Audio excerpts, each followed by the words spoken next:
Magandang araw! Ngayon araw nga pala mga kabayot, ay alis muna kami sa aming munting palasyo ng aking baby lalabs darling. Ngayon araw nga pala mga kabayot, ay pupunta nga pala kami sa may sakatian sa Subic. At syempre, ganun pa rin yung setup natin mga kabayot. Sasakay muna tayo sa ating Lamborghini. At isang mabilisang transition nga pala mga kabayot. At ayan na nga tayo, nagdadrive na nga tayo mga kabayot. Papunta na nga pala tayo sa may sakatian sa Subic. Siya nga po pala mga kabayot. Shoutout nga po pala sa lahat ng mga driver dyan. Lagi po kayo mag-iingat dahil sobrang init ng panahon. At minsan biglang uulan. Sabi nga nila may kinakasal na tikbalang pag ganyan. At ayun nga pala kami ng aking baby lalabs darling. Abay tignan nyo, napaka-sweet nga naman talaga.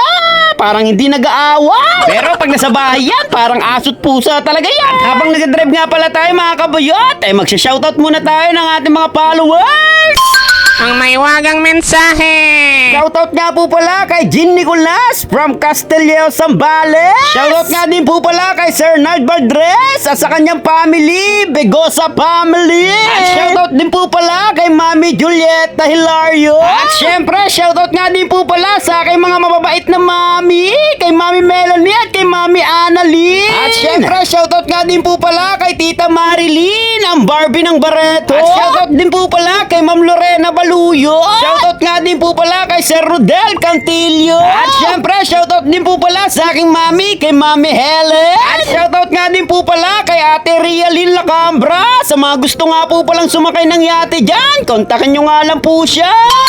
So, paano ba yan mga kabiyot? Balik muna tayo sa pagdadrive. Ay, nandito na nga pala kami ng aking baby lalabs sa may Gobi. Medyo may kalayuan pa pala dito ang sakatihan. Medyo malayo-layo pa ang ating tatahaki. Pero anyway mga kabiyot, ay isang mabilisang transition nga pala mga kabiyot. Ay, nandito na nga pala kami sa may sakatihan. At papasok na nga pala kami dyan mga kabiyot sa kanilang compound. Isang mabilisang transition ulit mga kabiyot. Ay, nandyan na nga pala kami sa kanilang compound. At tignan nyo nga naman ang aking mukha dyan. Abay, tuwan-tuwa na naman ang inyong buyot. Tignan nyo nga naman ang inyong buyot mga kabuyot. Abay, talagang napakakapal talaga ng kanyang mukha. Binuksan pa talaga yung gate. At ayan nga pala yung aming balikbayan na tita mga kabuyot. Abay, tignan nyo naman. At talagang napaka-sexy at napakaganda nga naman talaga. Siya nga pala mga kabuyot. Kaya nga pala kami nandyan mga kabuyot. Dahil kinuha nga pala namin yung pasalubong sa amin na bag. Abay, tignan nyo. Napakalaki at napakaganda talaga.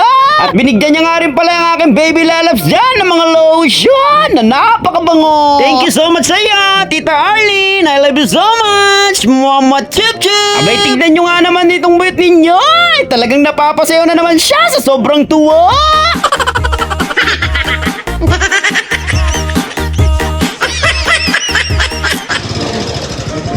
Ay, wag na kami.